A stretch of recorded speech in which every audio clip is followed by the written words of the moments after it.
think that, News24 has gone through a massive evolution over the past few years. Our government must dismiss opportunistic African and racist groups. Nothing seems to be happening, seems to keep getting worse. The list goes on and on. We already very taxed to the hilt, basically. First and foremost, they've compromised treasure. That's just short of expelling an ambassador, which is something that has not happened in South Africa since 1994. We all deserve to stop, breathe, meditate, and smile about the good things happening in our lives and South Africa today. Sometimes we just need that nudge to remind us about the beauty hiding in plain sight. To mark International Day of Happiness and, of course, Human Rights Day, this edition of The Lead is devoted solely to good news. And who better to speak to than our good news editor, Paul Herman? That conversation's happening next. Later in the show, Mzansi's top special education needs matriculant takes on a Wits law degree, and an Mpumalanga teen could well be our next pro javelin star after learning how on YouTube. Well, my name's Graeme Raubenheimer. Let's chat all this and more right here on The Lead on News24.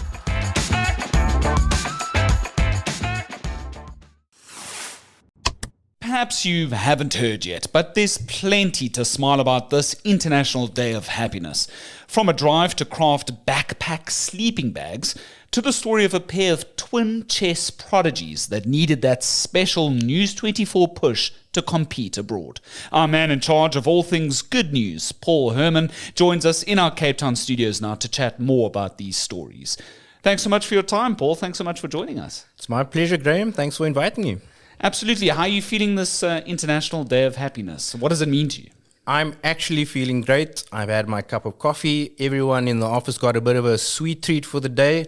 And I think there's lots to be happy about in a world where there's also many things going wrong. But that is life. We experience good and the bad at the same time. And there's always things to celebrate and champion as we go through it. So I can't complain on this Thursday.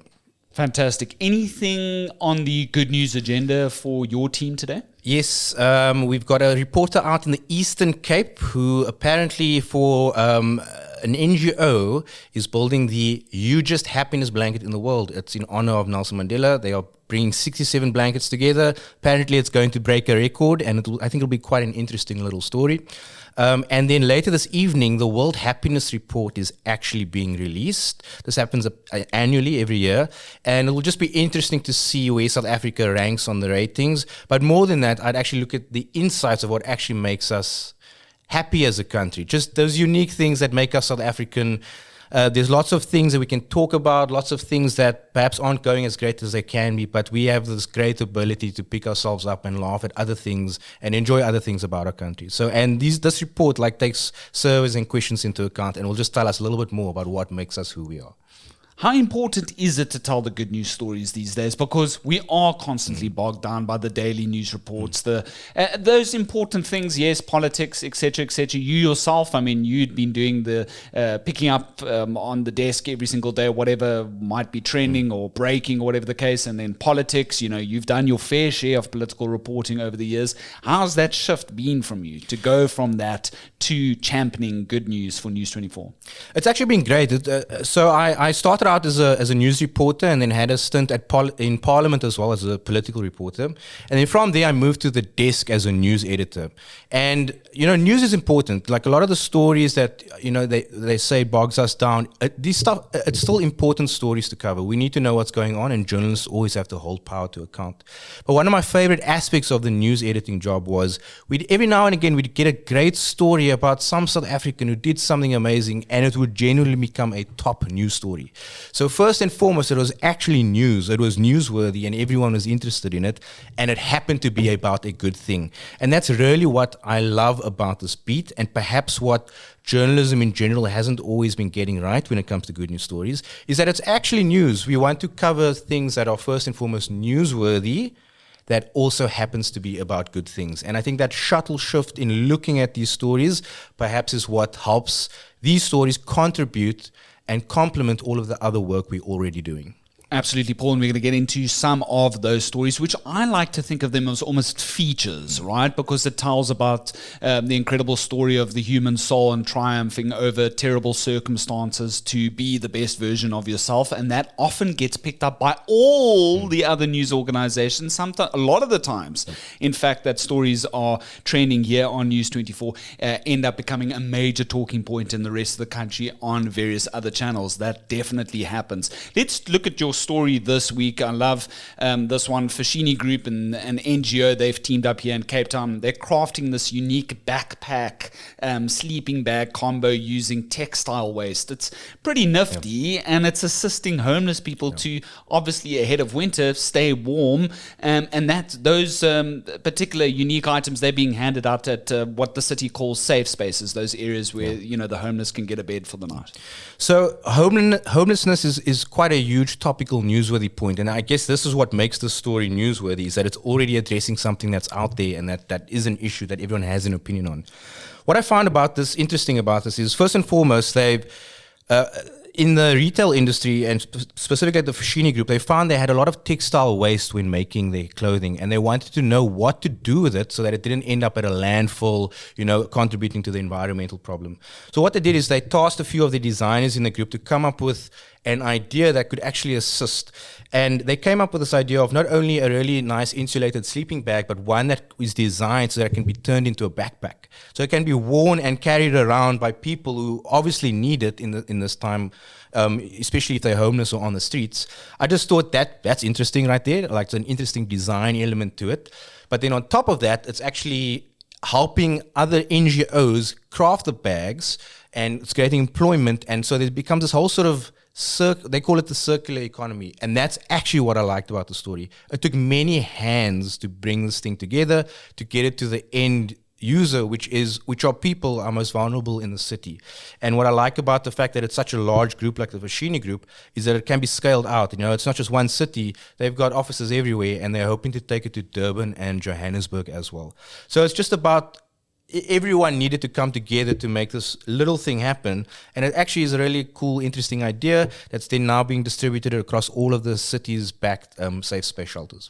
And then creating jobs, because talking about politicians, oftentimes one of the things that, for example, like the Democratic Alliance, they're always like, how much jobs are we creating? Is that, changing the economy? We just heard all the main talking points in the budget. But here's a cool project, not just a good news story, it's creating jobs in the process. That's exactly what South Africa needs. Exactly. I mean, so what they did was the Fashini Group, I think they outsourced it to this NGO called Taking Care of Business. And what they do is that they allow people with basic skills like sewing skills, many of them women, many of them moms.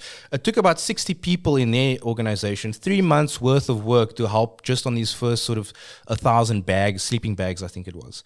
And what it does is that it helps people use their skills. And in this organization, which is run by a lady named Tracy Gilmore, they then allow those people then to carry on those projects as part of their own sort of micro small business.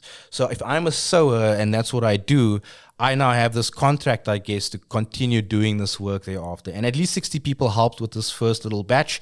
If it scales out nationally, then that's at least how many people being able to not only work, but then also have repeat business in a sense and repeat income. Love it.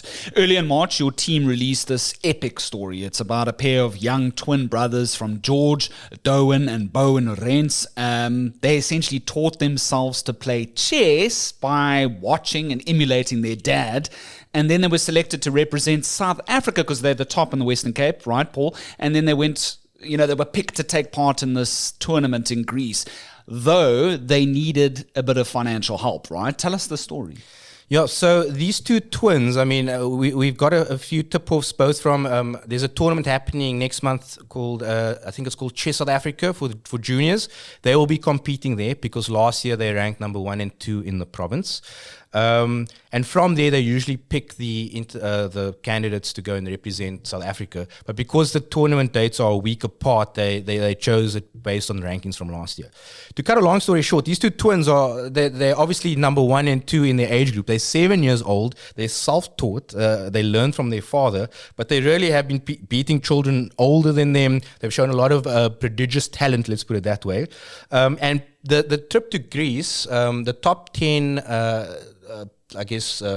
people in their age groups will be competing. They needed help getting there in terms of their finances. It was quite, the parents have to go with because they're minors, and the children themselves are sponsored. So really it was just a preview and a feature on who they were, their love of chess, what they did, and they started a backer buddy, which is open to the public to consider investing in. And News24 readers loved the story. I mean, basically in the space of 2 days, I think more than 70,000 Rand was raised for them to help them with their travel costs. That's incredible. And then we also had a hedge fund called Carmel Wealth, who also wanted to get in touch, and they've been chatting to the parents about helping with flights and accommodation and the visa sponsorship. So this really, at the heart of it's celebrating young talent that wouldn't otherwise have this opportunity. And ultimately, it's just about letting our best and brightest compete in something, an experience that perhaps could take them one day further. And their dream was to meet the number one player in the world, Magnus Carlsen. He will be there in Greece at this tournament.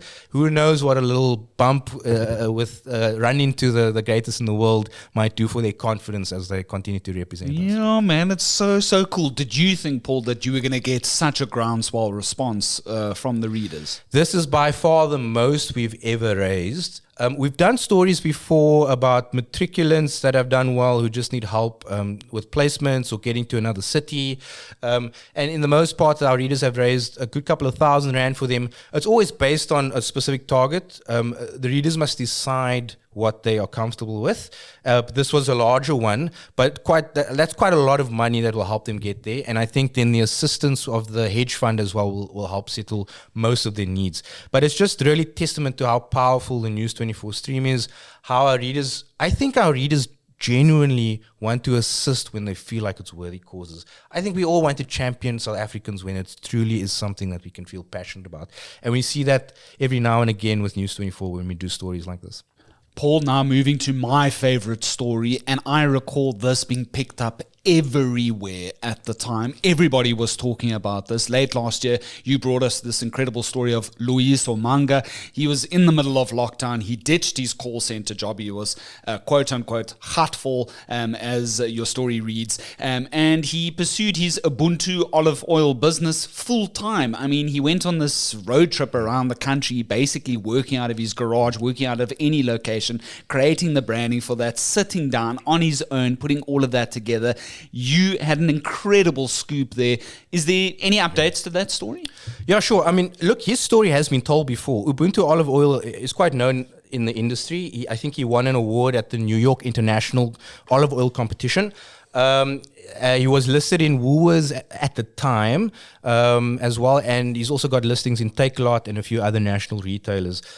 Basically, the story is 4 years old, right? So it isn't necessarily a new story, but the personal side of the risk and the bravery of chasing his dream hadn't been told before, and that's what drew me to his story. So everyone, he's spoken about his business before, but I actually wanted to know, what did it take for you to actually get this done? And then he told me this crazy story about, in the middle of level 1 lockdown, he decided to quit his job. He started this olive oil thing.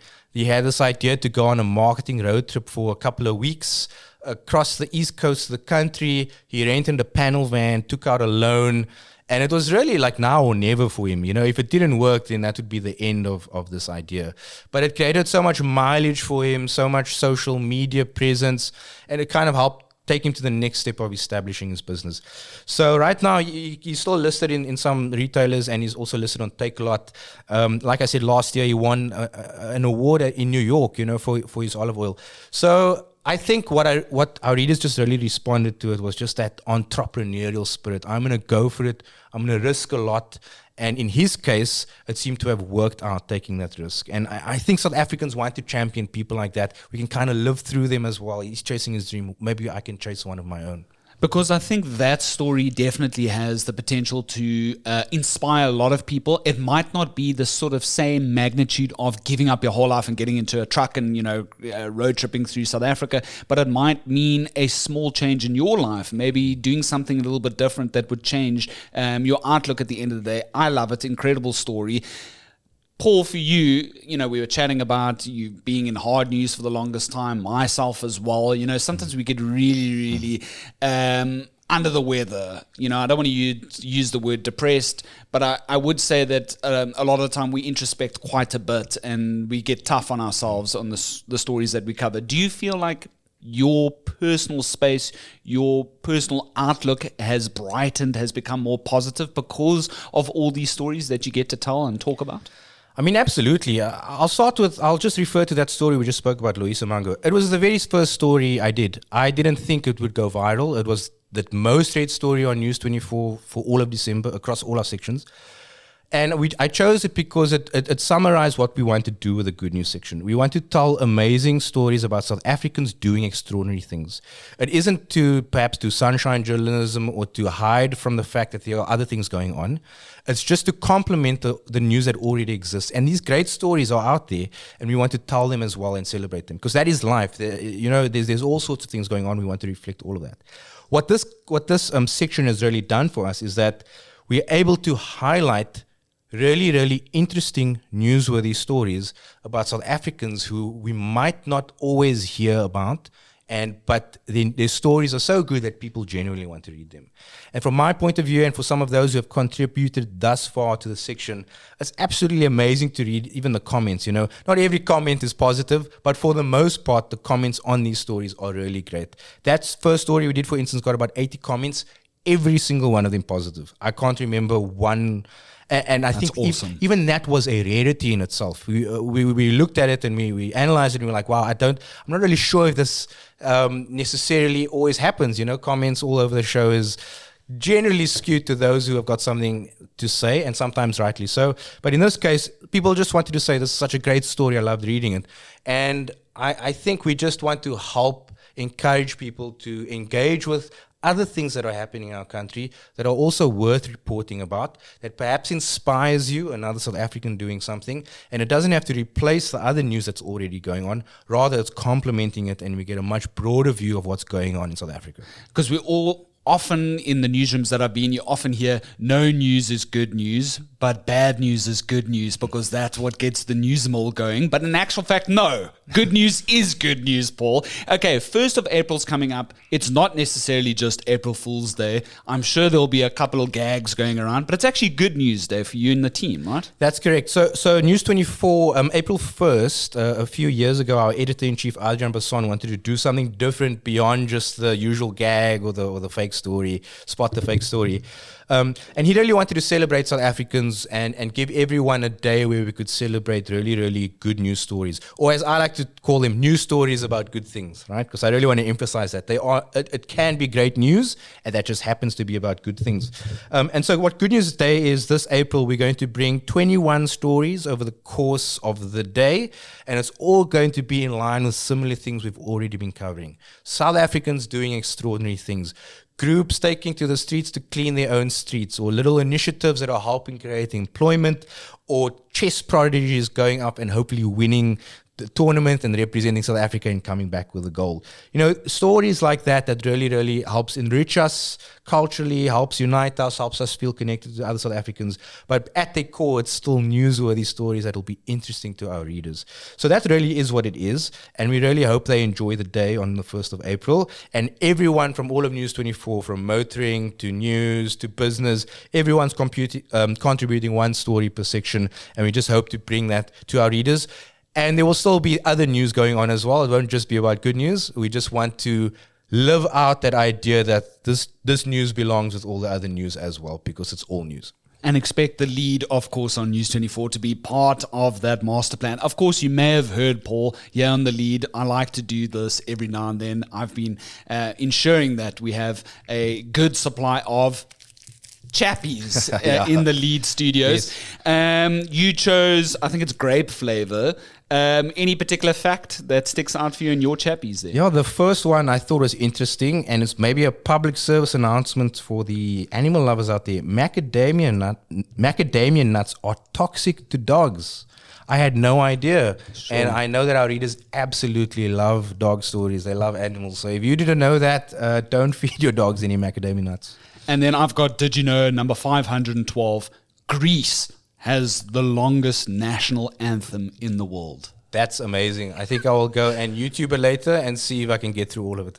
Absolutely. That's Paul Herman. Thank you so much. I really do appreciate it. You are good news, I would say, aficionado.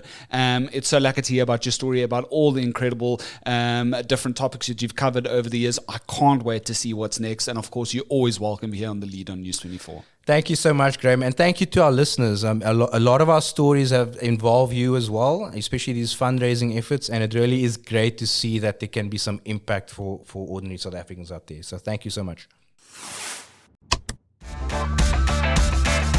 To our trending topic now, and out of the 40,000 Wits University students, about 1,000 have disabilities. Kabelo Kekana is one of them. He's been blind since the age of 10, but graduated as among the country's top matriculants last year with special education needs. Now the first-year Wits student is pursuing a law degree in his lifelong goal to fight inequality. He wants to advocate for others like him. So I just wanted to be among those people who make sure that justice is always served. But another thing that motivated me was that it's just my spirit, just to show the world, even though you're blind or however disabled you are, you can still make it and be among the professional people. His good news stories come to light thanks to the excellent coverage by our journalists Tato Gololo and Nkanawe Shangaze. And finally, while he taught himself by watching YouTube videos, and the Mpumalanga boy carved sticks to practice with. Now, 16-year-old Thabo Silabelo is motivated to one day participate in the Olympics. His favorite sport? The javelin throw. And his inspiration? German Olympic champion Thomas Roller, who had won gold by throwing the javelin more than 90 meters at the 2016 Olympics. Silobelo's personal best is 52.06 meters, but needs the proper equipment to reach his dreams. A White River High School is now in talks with Silobelo's family to see how it can assist. For more on this good news story, check out our coverage by journalist Apalele Mbokoto. Burnt out from the week that was, but need to stay in the news loop? Every Saturday morning at 6, we release The Weekender, a quirky, in-depth look at South Africa and its people. Chock full of exclusive interviews, food, wine, playlists and opinions. The Weekender is the ultimate segue into Saturday. Right here on News24. That's been our show. If you've got a good news story to tell, be sure to mail feelgood@24.com. And for your voice notes, you can mail the lead at 24.com, with editions dropping Monday to Thursday at 7 at night. My name's Graeme Raubenheimer, and so long as there's good news, we'll have the lead.